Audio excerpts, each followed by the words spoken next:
Well, it's fantastic to see so many people here. This is wonderful. My name's Luke.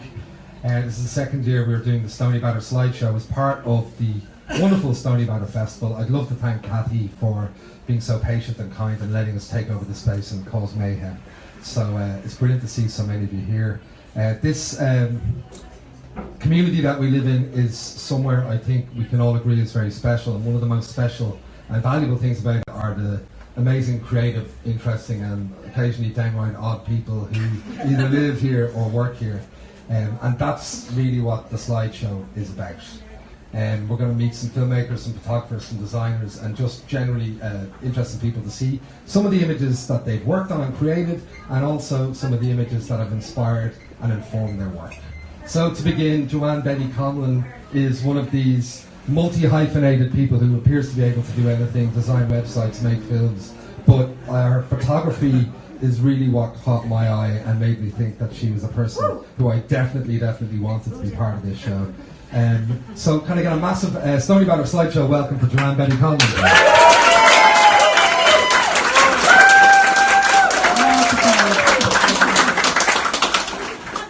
Thanks everybody, and I'm delighted to stand here among all these amazing other people. I just live over in Cabra, and so I'm not too far away from Stoneybatter. I chose this portrait today because my husband actually just bought me a print of it for my birthday recently, and I absolutely love it. He went to an exhibition and he was just kind of taken aback how much this poor child looks like me. I didn't know whether to take it that way or what, but I can actually see it too, which is quite scary. So she's about 12 years old and she looks like a middle-aged woman. She's not really off to a good start. So anyway, apart from her photograph, the photographer is John Myers, and he did a beautiful series of portraits of people in his area where he lived, people he knew, and in their own environments. And it's an absolutely stunning collection of portraits. And this wee girl is just a classic example of the 70s, and it just really brings me back. It actually could be me, but I did not look like that when I was her age. I was much prettier, I have to say. But it's a real sign of the times as well. Like she's only got a wee scabby teddy, and there must be about 40 teddies on the end of my children's bed as well. So it's a real sign of the time in the 70s when there actually was very little material things. So this slide I chose because it reminds me of when I went to art school, which was one of the best things I ever decided to do with my life. A long time ago, I went to Limerick Art School and I studied fine art printmaking. I do graphic design now as a living, but in them days we weren't even allowed to speak to graphic designers. They were the enemy. And in the print studio, it was actually, you had to walk through the graphic design department to get there. And we were told to keep our head down, do not look left and right, and just get straight into the room. And that was the truth. You know, it was just nuts. I didn't. I mingled with the graphic designers and got loads of little tricks. I was like, ooh, that's great, yeah. This was I have a huge interest in old movies. I watched a lot of them in my lifetime. And this was inspired from film stills from the 1920s. I'm not really too aware of the movies from the 1920s. I haven't watched that many of them. But it was more the film stills that influenced me. So me and my friends, we just got all dressed up, took a lot of photographs of each other, and then I incorporated them into prints, mostly lithographs and silk screens at the time, and I really had such great fun. And then the bright colours, I would have been a really big fan of pop art, so that's where that comes from. When I was actually developing the photographs I did a little bit of photography in college, and a fantastic tutor called Peter Morgan. When he saw me developing the photographs from that project, Silver Screen Betty, he said, "Did you know the work of Cindy Sherman?" And I said, "I never heard of her," because we had no internet, and I don't think it was ever even in the library, to tell you the truth. And I think I had one book on Andy Warhol, you know. So everything you were doing really kind of came from your head. It was a totally different way than it is now, you know. I still don't do much research because I just can't go there, you know. It's just like, that's too much. So anyway, he brought in a book for me, which had a couple of her photographs in it. And I just absolutely loved them, and I can't believe I was just like, I want to do that project, but it's too late. She'd done it already in the 70s. She took like 70 film stills over the space of 3 years, and she said like there's nothing complex about it. She said she did them because she was probably bored, and she also loved wearing makeup, but she was a feminist, and that was frowned upon in the 70s at the time. So I just kind of just so jealous really, and I just love them. They're just so over the top, and none of them really look like film stills, because I have a lot of book of film stills, and none of them really look like that. They're just kind of a wee bit tacky, and that's what I love about them, that they're just that wee bit quirky. So anyway, after college I was living my life, and I was very unfocused, so I would have been taking a lot of photographs, alright, doing creative things, living here and there, whatever. So for a long period of time I didn't really have any direction, and that all changed with this project. I work part-time in a very corporate world of accountancy, but I do their graphic design and their digital media, so it's a little bit more exciting. But anyway, this office that I worked in had these big large windows that had mirrored glass. It was a feature of the really ugly building that we were in. And so if it was dark outside or if it was a grey day, basically the windows would reflect back the whole office, because you always have the stupid office lights on anyway as well. So it was just like a big reflection of the office back at you, but you could still see the street outside, so it kind of became a natural double exposure. So I started photographing my colleagues, because we were always looking out the window. And kind of going, what's that noise? We'll go over to the window. All 5 of us or 6 of us, you know. So anyway, we always look out the window. And so I took some beautiful portraits of, they were very, very good, and I did it over about 3 years. They were very good to me. They totally let me just go off on one, because I'm like kind of the oddity in the firm. I also took pictures of them when they were just kind of going around about their daily job. And I did it all with an iPhone 4S, because that was just super new technology at the time. And I edited them all on the iPhone, and I didn't even want to look at them on a computer until I had to maybe open them up and email them to somebody. I just wanted it all to be in the iPhone. Now I hate my iPhone.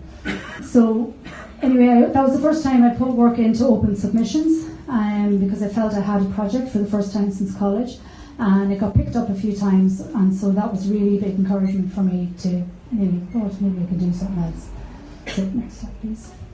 So where it did get picked up was the Format International Photography Festival in Derby in 2013. I didn't even remember what pictures I sent, and they sent me an email back. I had to go back through my emails and go, what did I send those people?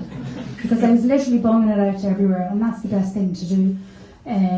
So anyway, the patron of that festival is called Brian Griffin, and he's, to me, I just love him. He's just an absolute genius.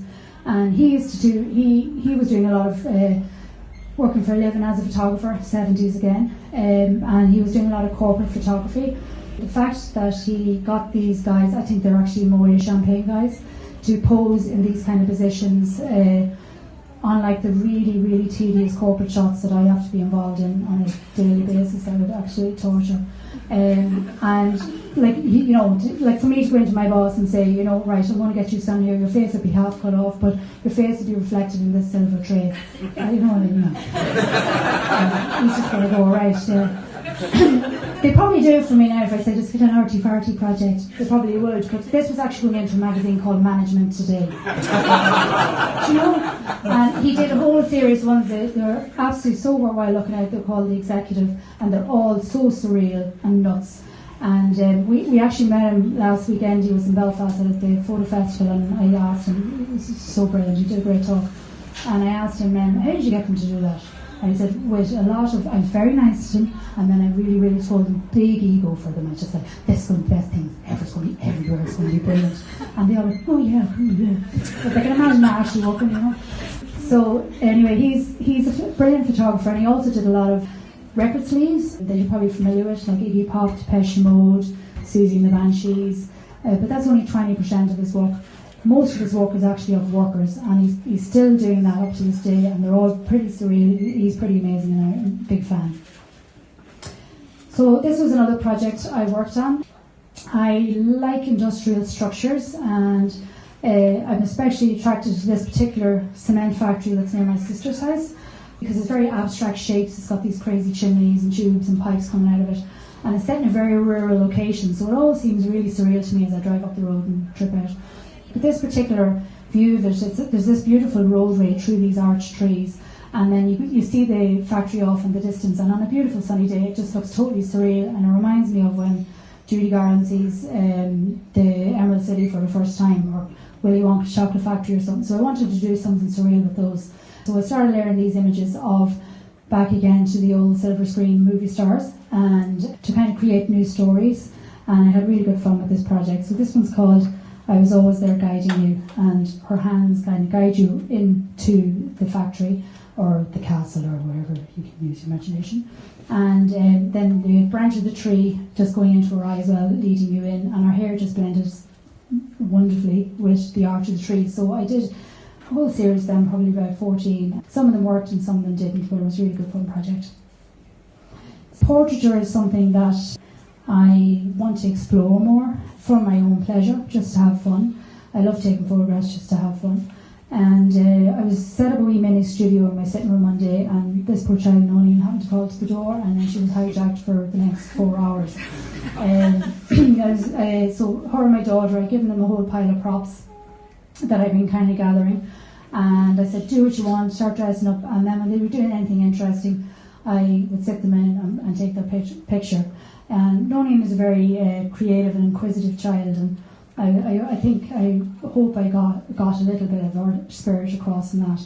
And what she's actually wearing over her head is my underslip from my wedding dress that she was wearing, but it was too big for her. So she pulled it over her face, and I just said, that's it, yeah, great, sit down. And so that's something I want to explore a lot more. There was portraiture, and I'm still gathering props for fun.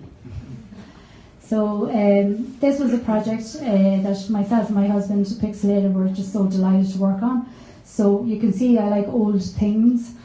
And when Brian McMahon, you're not the old thing, Brian, it's okay, of his brand new retro collection. If you don't know brand new retro, it's an amazing online blog of vintage Irish pop culture, magazines, advertisements, interviews, photographs, really incredible.